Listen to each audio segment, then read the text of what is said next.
I'm Chris Motes, and welcome to The Good Life. Around our kitchen table, we talk about the stuff that matters. So pull up a chair as we visit with real people and talk about love and loss, sacrifice and salvation. At this kitchen table, we don't have all the answers, but we do believe that life is good. And we want you to hear the stories of everyday heroes living the good life. Hey everybody, thanks for joining this episode. We're going to have a great conversation this episode with Kendall Bailey. She's got just a wonderful story of heroic sacrifice, of deferring treatment for her cancer, just out of respect for that unborn life in her womb. This is a really personal story, so I don't explore some of the really important ethical nuance that the Catholic Church has in its teaching. And I do just want to make clear too that the heroism that is involved in this story isn't strictly speaking a moral requirement in every case. The Catholic Church, just in her wisdom, has just a really rich tradition of nuanced, yet really important bioethical teaching.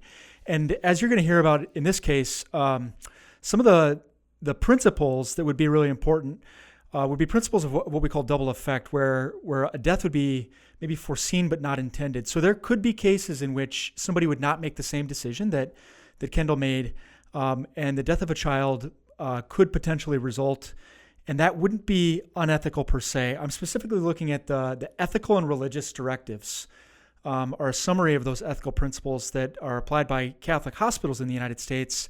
If you want to zero in on where those are, you can look at ERD, that's Ethical and Religious Directive, number 47. So again, the ethical and religious directives, you can look at number 47. Just to kind of tease apart some of that, the bioethical nuance that, again, is really important. And again, as really just seek to live our Catholic faith with great love and charity, but also attentiveness to the importance of these ethical realities. Anybody has any questions about bioethics ever, a great resource is the National Catholic Bioethics Center. They've got a hotline that anybody can call if you've got a particular but real ethical question that you need just really sound Catholic bioethicists to weigh in on and give you counsel. Again, you can go on the internet and look for the National Catholic Bioethics Center to get free ethical consultation on the ethics. Hope you enjoy my conversation with Kendall. Thanks, everyone. So, friends, we've just been on a wonderful journey, kind of unpacking a lot of different stories of, as we say, love and loss, and the values that motivate those choices in our lives. You know, we've all got values that and sometimes those values are tested too. Today we're going to hear a story of really testing of actually being confronted with cost to some of those values that we hold dear, especially those pro-life values. This episode we're going to visit with Kendall Bailey. Kendall's a wife and mom joining us via Zoom today. And Kendall refused life-saving radiation to save her unborn baby. We're going to be really privileged to hear her testimony today. Kendall, thanks for joining us on The Good Life. Thank you so much for having me. Well, and you're one of our remote guests. Sometimes we have people join us here in studio. Sometimes we visit over the phone or on Zoom.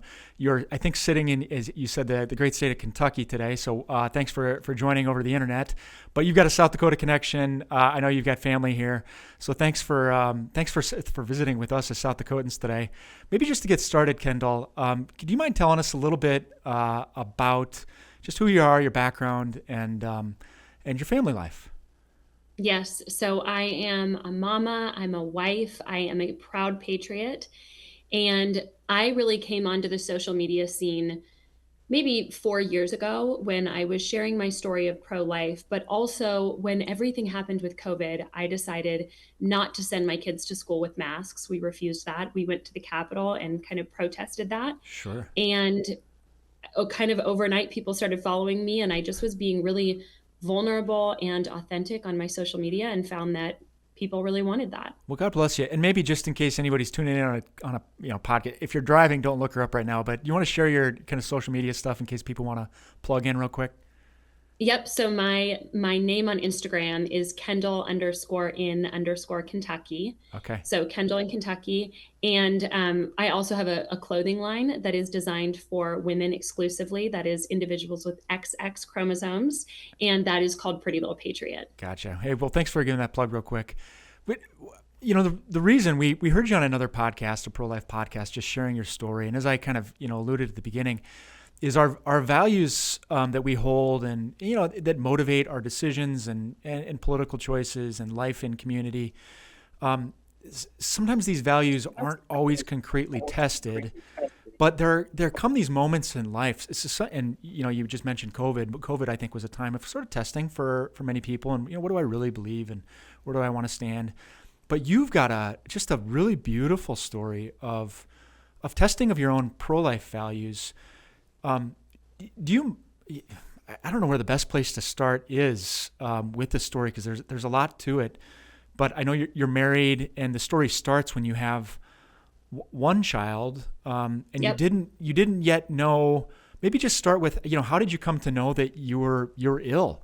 Okay. And then So starting there, I mean, my husband and I had our first child, Jack, yeah, and he was little at the time. I think he was about 1.5, almost 2. And we went to dinner together.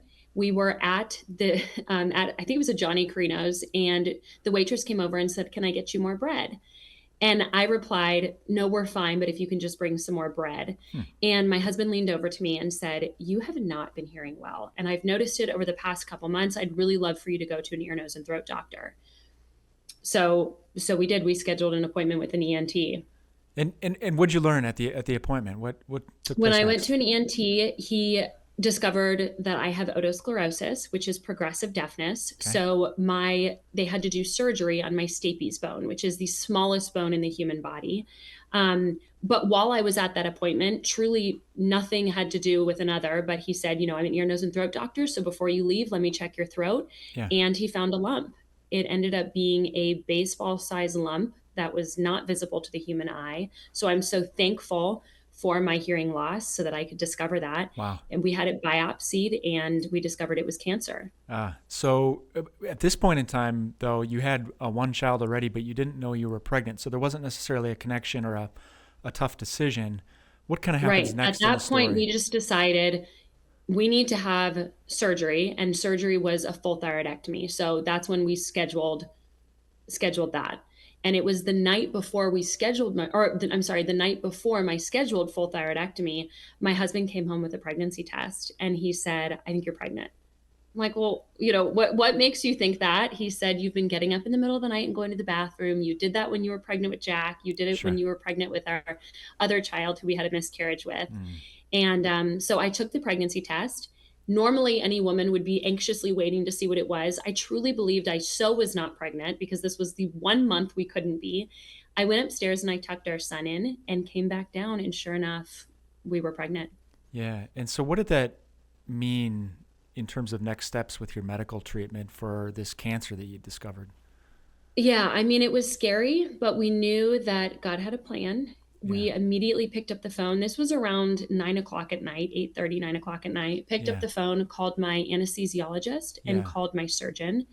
They both said, "We can adjust anesthesia to make sure that you and baby are okay, and we can go forward with the surgery." Okay. So you had the surgery.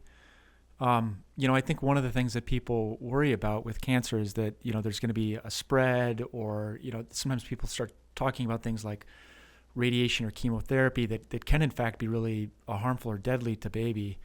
What what were the details in your own case? So I woke up from my surgery, and actually, the first thing I did, I was still loopy from drugs, and the first thing I did was I told my doctor, I said, "You saved my life, and I want to call your mom and thank her." Yeah. And he was like, "Are you kidding me?" I said, "No, get her on the phone." And I called his mom, and I just thanked her for what a blessing her son was. Because one of the things that I didn't mention was I'm laying on the table getting ready to be pulled back for surgery.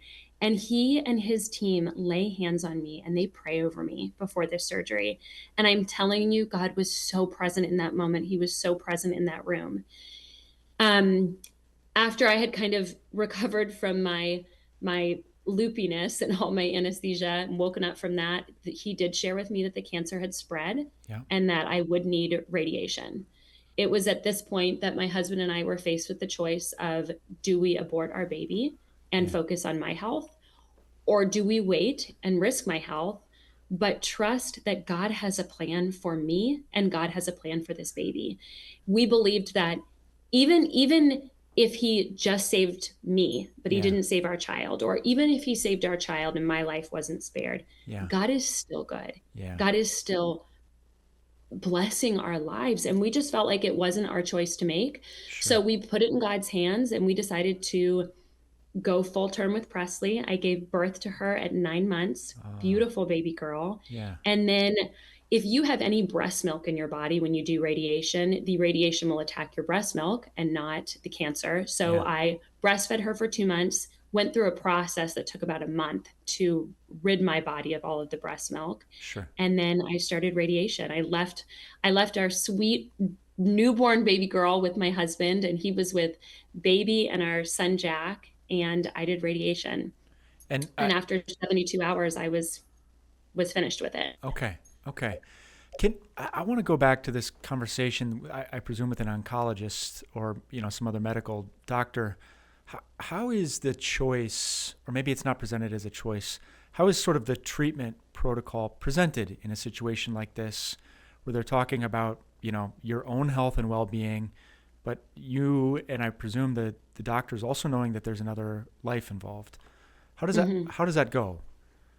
I think it's different with every doctor. Sure. We were blessed to have a doctor who was a believer, Yeah. who believed that my life and my child's life had purpose. And we also have to remember that abortion never saves lives. It always takes a life. And so there are situations when people say, it's, what about in a case when a mother's life is in danger? Yeah. Well, killing the baby would not have rid my body of cancer. It Sure. would just have given me Sure. a dead child. Yeah. And so we felt like we need to do whatever we can to focus on my health and babies simultaneously.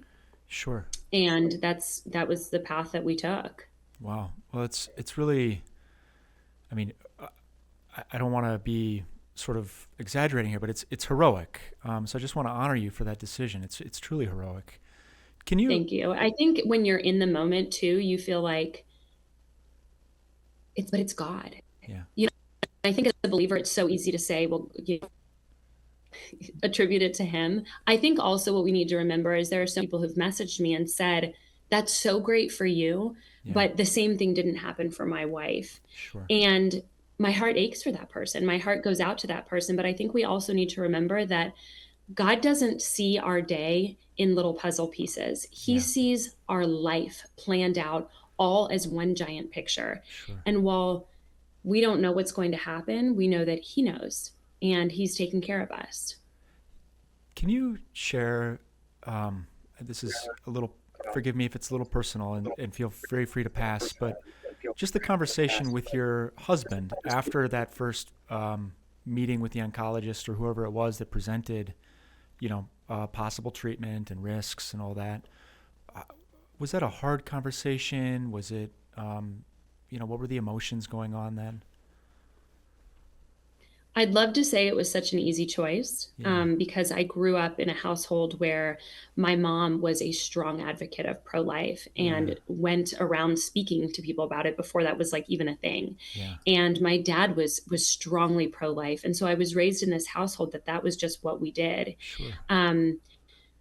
But it was definitely scary. It was absolutely scary. There were Yeah. tears and there were lots of questions of what's going to happen. We had a lot of people around us in our church community and our friends group that were praying for us and praying over us. Sure. But again, I think we went back to God's promise that he would take care of us, that he would provide for us. And he did, and he does. Yeah. So I want to ask, this is maybe a hard question, Kendall, but you and I both have a relationship with the Lord. So let's imagine though a listener who that's maybe a foreign experience. It doesn't register. They weren't raised with faith. They maybe don't have faith. And maybe the objection is, well, that's nice. That's nice for you. And it turned out okay. But how would we present, a really hard decision like this to somebody who's wrestling with the very real, natural, raw emotions that humans are going to experience of fear and what's going to happen? Somebody who you've been contacted by people, it didn't work out in the same way for them. How can we communicate with somebody like that? Maybe any thoughts or wisdom? Sorry, I know it's a tough question. I would say, first of all, I would say I'm sending you a giant hug. And to a lot of my followers, like, reach out to me. I'd love to pray with you personally, because it's such a different experience for every person. Yeah. As far as the topic of abortion goes, nowhere in our Constitution do we have the right to take an innocent life. Sure. I don't believe that we should punish a child for the sins of his father. I think we need to go after the father. So in the case of rape, and people are saying, but why can you imagine putting your child through that? Well, no, but if your child gets an abortion, it doesn't take away the pain and the horrible act that happened of rape. What I can't imagine is telling my child, we're going to go kill my grandchild today. Sure. And that's a whole nother list of options that happens. I don't believe the way in which a child is conceived determines his or her right to life. And so I think when we're talking about life as a whole, life is beautiful. Amen. And I think while the decision for me was so easy, walking it was hard. Sure. So we made a clear-cut decision, my husband and I did, on that day, that hour. We said, this baby has a purpose. But it was the daily walk of what's going to happen now. Sure. And thankfully, when you're pregnant, I've heard that there are these hormones surging in your body that can help ward off cancer, which is another thing that was such a blessing. But it's scary. And if you don't have the hope and the faith of Jesus Christ, then it can be scarier. And so I think it's really important to surround yourself with individuals who again, believe that both of you have a life that's valuable. Yeah. And I think too, that's very beautifully put, that the value and dignity of every human life isn't dependent upon the circumstances of their conception or other sort of conditions of their life, but it's actually inherent. But even this reality too of death and suffering, that a relationship with the Lord doesn't necessarily take those things away from us. That suffering is a part of the world, and we will all die, whether sooner or later. But actually, there's just a relationship with the Lord gives is peace and even meaning within that. And you testify so beautifully, Kendall, just that your community that sort of bore you up within this time of trial. Do you want to share a little more about, I don't know, just the ways in which you've kind of leaned on others?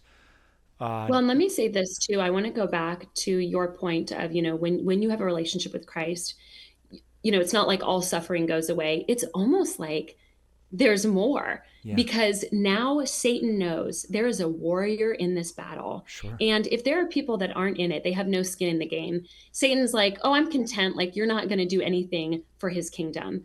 But for people who are fighting for God's kingdom, I think the weight can almost be more. And that's why it's so important to surround yourself with individuals who are like-minded. My husband and I really lean into our Bible study that we have. We both have parents who are believers and friends who lift us up.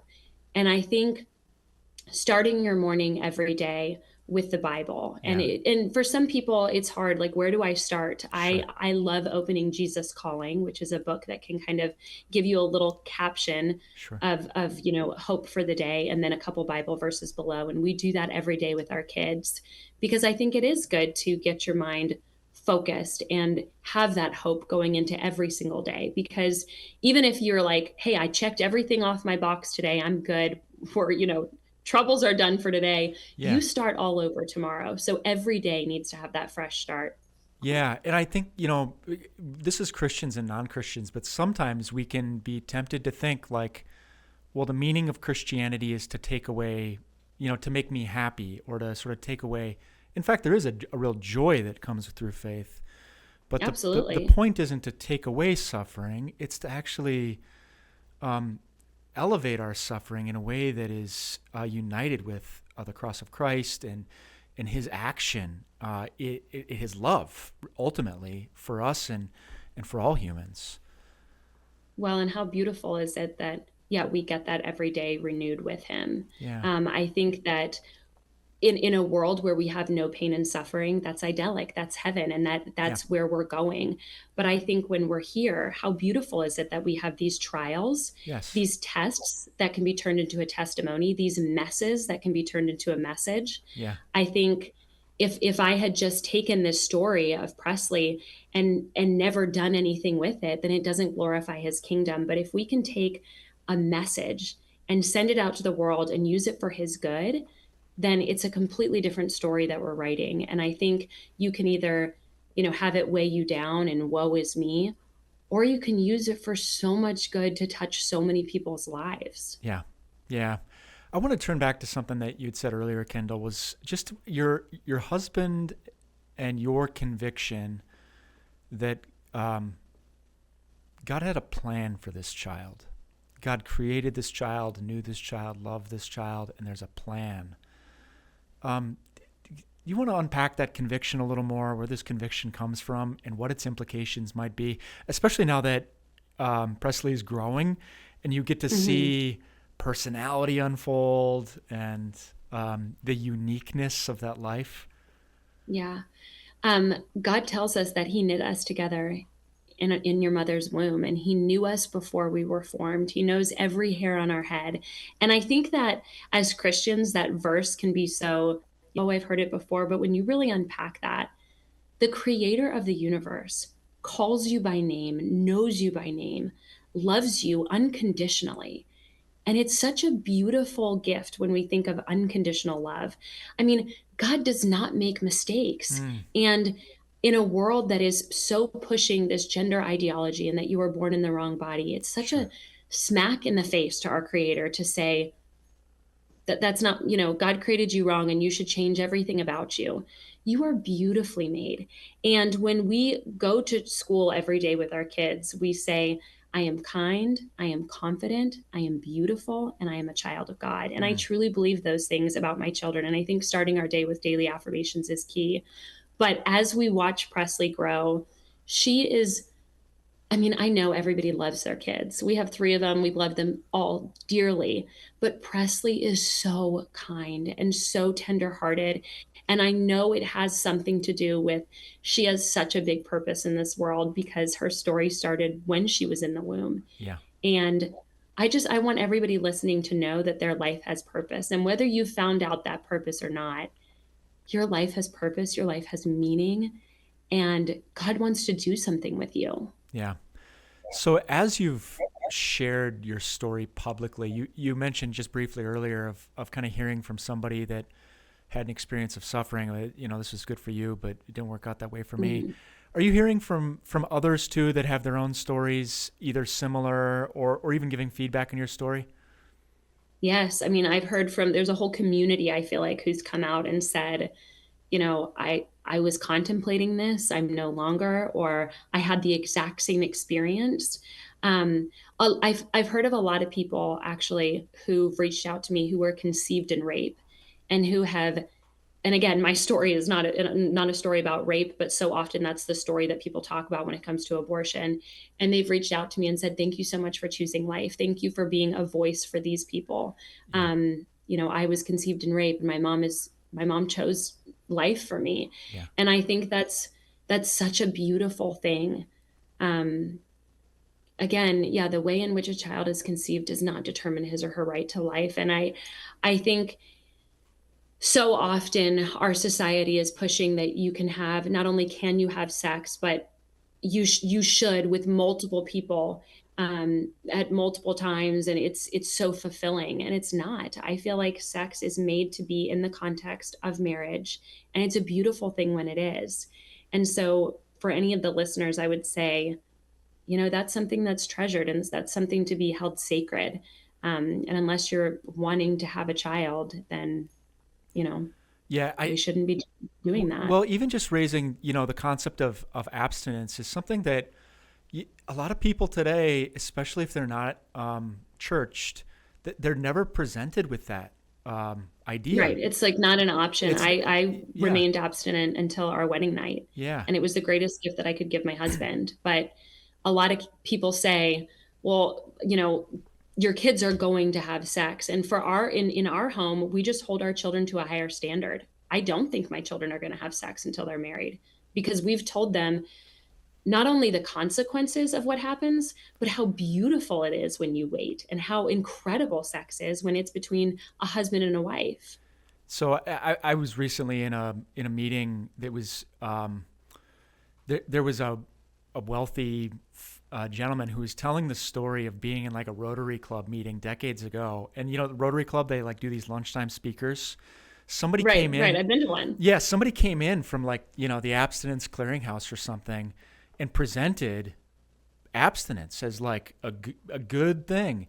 And this fella was sharing now, like 20, 30 years later, how he was just like blown away. Nobody had ever told me this before. And what struck me in his retelling of this is he at the time was a very, he wasn't a Christian, but this was presented as something new and in fact attractive, because there's actually something deeply powerful in the discipline of rightly ordering, the intimacy of this act within marriage. That's like a Right. deeply powerful thing. And this man, so 30 years later, he still tells this story. And in fact, he was telling it in the presence of the abstinence speaker who was there. So they got to reminisce. It was very beautiful. So thanks for raising that. Well, and I think just like think of the respect that you're giving your future spouse Yeah. when you say no to your current partner. The fact that, you're saying, I'm not going to have sex with you because I'm going to honor my future spouse that much. Yeah. And we often use the analogy with our kids. We put a piece of tape on their arm and you rip off the piece of tape and see that there's so much skin and hair that comes with it. And then when you go to stick it down again, it doesn't stick as well. Yeah. And that's the same thing with relationships. When you give yourself to someone like that, the next person not only doesn't get you fully, but they're also getting, the hurt and the damage from all these other situations and all these other people. Yeah, and that in fact is not. I mean, that's a great image for if anybody out there is interested in like sort of some of the social science and the studies that back that up. The Institute for Family Studies, I think associated with the University of Virginia, does really great work. Back that all up. We've got a couple minutes left, just to kind of wrap up our conversation. I want to close on a note of. I know it's not. Forgiveness is, I mean, your story is one of heroism, of really making a beautiful choice to delay radiation for the sake of your unborn child.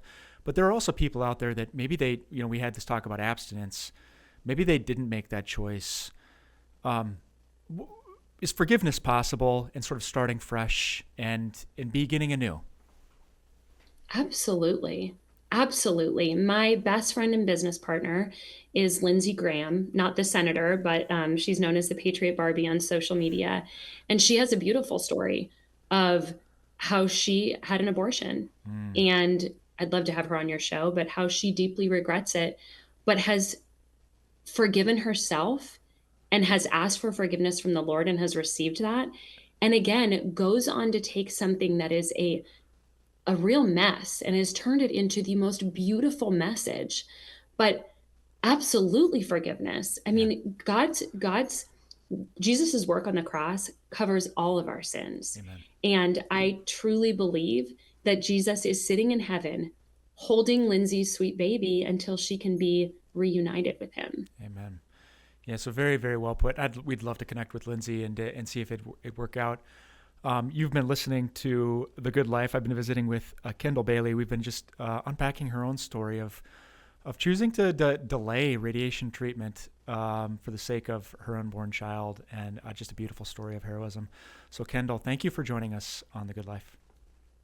Thank you.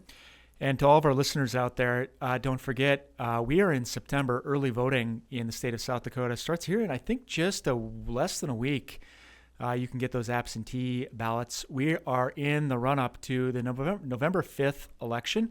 There are going to be, I think, 7 total constitutional amendments and ballot measures on the ballot. The bishops of South Dakota have taken positions against 2 of them. IM 29 is recreational marijuana, and Amendment G is extreme abortion up to birth. Vote no on both of those. You can learn more at sdcatholicconference.org. And to all of our friends and neighbors, thanks for tuning in. I'm Chris Motes. Thanks for joining us on this episode of The Good Life.